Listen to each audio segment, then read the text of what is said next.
Taking a look at our headlines this Thursday. We are here today because we are united against the scourge of violent extremism and terrorism.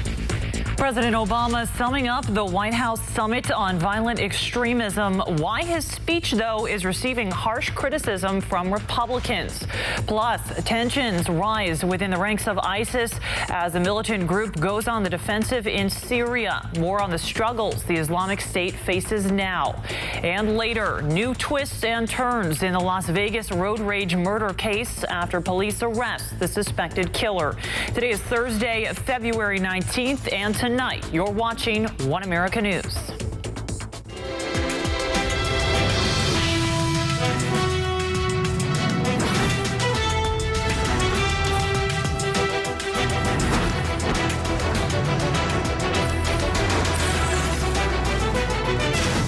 Thank you for joining us this Thursday. I'm Cassie Leuffen. Welcome. We begin with this. The United States and Turkey signing a deal to train and equip Syrian rebels fighting the self-proclaimed Islamic State. These two countries have been in talks about a pact like this for several months now. The deal was signed by U.S. Ambassador John Bass and a senior Turkish foreign ministry official. The U.S. says the goal is to go after ISIS. However, Turkish officials have suggested trained rebels could also target the Syrian government of President Bashar al-Assad. On Tuesday, the Turkish foreign minister said Turkey expected the trained rebels to also fight the Syrian regime. The training itself could start as early as next month. And for the first time since last year, ISIS appears to be on the defense in its heartland of Syria. The militant group has reportedly lost ground on several fronts in recent months, and signs of power struggles are also emerging within the ranks as they are forced to deal with these new setbacks. Victories by moderate Syrian rebels and Kurdish forces have cut ISIS supply lines, and airstrikes appear to be slowing their advances. Elsewhere, however, the Islamic State's influence is spreading in northern Africa. Just this morning, militants claiming loyalty to ISIS took control of a university in central Libya. And the conversation on how to handle the threat of ISIS continues back here at home. President Obama wrapping up a three-day White House summit on violent extremism. During a meeting of foreign ministers at the State Department today, he called on world leaders to come together on the issue. Obama called on nations to address the grievances that terrorists exploit, like poverty, like political corruption, like religious crackdowns. The president doubled down on comments he made Wednesday that the West is not at war with Islam. We have to confront the warped ideologies espoused by terrorists like al-Qaeda and ISIL, especially their attempt to use Islam to justify their violence. These comments ignited immediate criticism from Republicans. Senate Armed Services Committee Chair John McCain saying, quote, "The notion that radical Islam isn't at war with the West is an ugly lie." Others criticized Obama's strategy for not providing an immediate solution to stop ISIS. Delegates from 65 countries attended this meeting. White House correspondent Patrick Hushin has more. Breaking news now out of our nation's capital. The Senate has confirmed Ashton Carter to be the next defense secretary, replacing Chuck Hagel. Carter was confirmed in a vote of 93-5 just moments ago.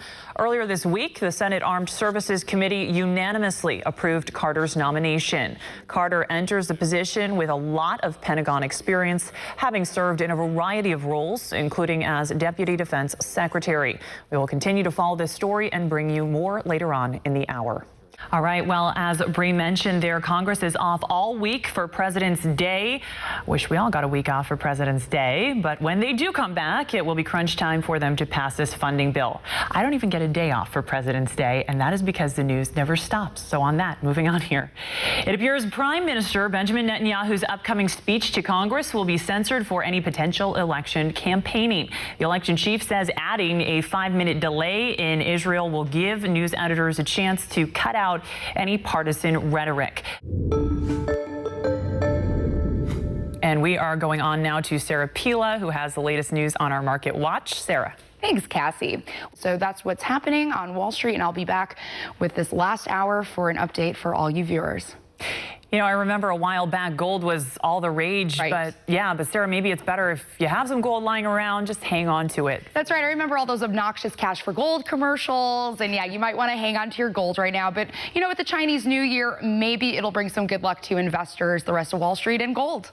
Absolutely. And as our viewers know, we do not do cash for gold commercials. That's here. absolutely true. All right. Thank you, Sarah. You got it. Coming up next in our international headlines, Indonesia postponing the execution of 2 Australians on death row. Find out why. Find out what they are accused of after this. We begin with big news that Army Sergeant Bo Bergdahl, who you recall was held captive in Afghanistan for 5 years, may be charged now with desertion. This is according to multiple reports, although defense officials have yet to actually confirm it.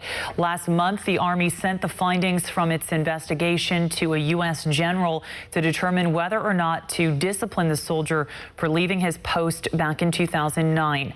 The battle also produced one of the most iconic images in history, 6 men raising the American flag on the island on February 23, 1945. Photographer Joe Rosenthal put his camera on a lens setting between f8 and f11, set the speed at 1/400th of a second, and snapped the image.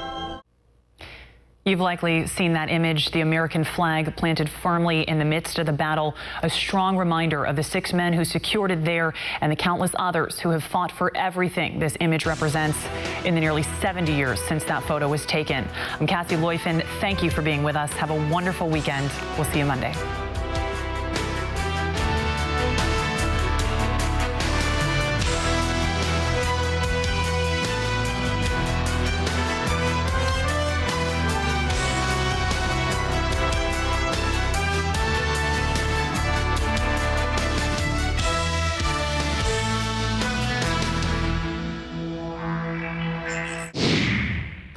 Welcome back. President Obama presents the nation's highest civilian honor to 18 artists, activists, and public servants in a White House ceremony. Obama said the Presidential Medal of Freedom ceremony is one of his favorite events. And finally, it was a question that baffled even Charles Darwin, and now it may have been answered. A major shift in the continents may be credited for bringing about the ideal conditions needed to enable complex new life forms to evolve. A University of Texas geologist believes tectonic activity triggered the spreading of shallow ocean water across the continents. That, in turn, is tied to the sudden explosion of multicellular life on Earth.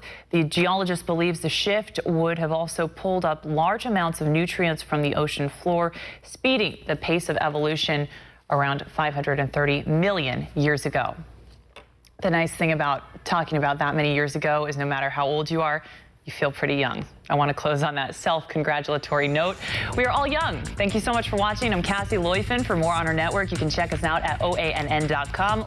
This is the 3rd year Bolivia is celebrating the Day of the Hug, and by the looks of it, the happiness booster seems to be working. Be careful hugging a zebra in real life, though. They are not all that friendly. I'm not speaking from personal experience, but I am looking out for all of you. Thank you very much for watching this evening. I'm Cassie Leuffen on Twitter at Cassie Leuffen. If you would like to reach out to me, I would love to hear from you. We'll see you tomorrow.